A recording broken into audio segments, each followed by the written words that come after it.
વિગતો મળી રહી છે। ગણેશ મૂર્તિ પર ઈંડા ફેંકવાનું એક કાવતરું હોવાનો ખુલાસો થયો છે। ઈંડા ફેંકવા માટે ટીખળ નહીં અને કાવતરું હોવાનો ખુલાસો, જેમાં અગાઉ પણ આરોપી ઝડપી પાડવામાં આવ્યા હતા, જેમાં અગાઉ ઝડપાયેલા આરોપીઓને પૂછપરછ કરવામાં આવી અને તેમાં આ મોટો ખુલાસો થયો છે। પૂછપરછ બાદ વધુ 2 વિધર્મીઓની ધરપકડ પોલીસે કરી છે। આરોપી જુનેદ અને જાવેદ મલેકની ધરપકડ કરી લેવાઈ છે। અગાઉ પોલીસે 3 આરોપીઓની ધરપકડ કરી હતી। કુલ મળી અને 5 આરોપી ઝડપાયા। વધુ વિગતો અમારા સંવાદદાતા કુનાલ આપશે। કુનાલ, શું છે સંપૂર્ણ વિગતો આ ઘટનાને લઈને?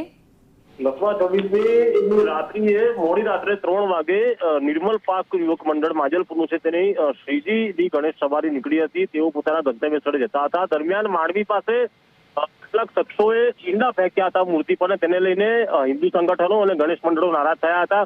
પોલીસે તાત્કાલિક સ્થળ પર પહોંચીને આરોપીઓને શોધી કાઢવાની તજવીજ હાથ કરતા એક સગીર સહિત 2 આરોપીઓને બીજા જ દિવસે ઝડપી લેવામાં આવ્યા હતા, જેમાં સુફિયાન મંસૂરી અને શાહનવાઝ મલિકનો સમાવેશ થાય છે। ત્યારબાદ આ ટીખળ હોવાનું હાલ આરોપીઓ કહેતા હતા, પરંતુ તેમને રિમાન્ડ મેળવતા 3 દિવસના રિમાન્ડ મળતા તેમની કડક પૂછપરછ કરતા કોઈ વટાણા કરી દીધા હતા। તેમણે કહ્યું હતું કે અન્ય જે 2 આરોપીઓ છે, જુનેદ અને જાવેદ મલિક, કે જેઓ મોટો અને નાનો મગરના નામે ગુલામના નામે કુખ્યાત છે, આ બંનેની પણ ધરપકડ કરી લેવાઈ છે। આ ઈંડા મારવા મૂર્તિ પર તે કોઈ ટીખળ નહીં પરંતુ કાવતરું હોવાનો પણ ખુલાસો આ પૂછપરછમાં થયો છે અને હજુ પણ કેટલાક લોકોની અટકાયત થાય તેવી સંભાવનાઓ છે।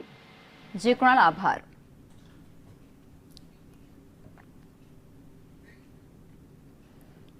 સુરતમાં શિક્ષણ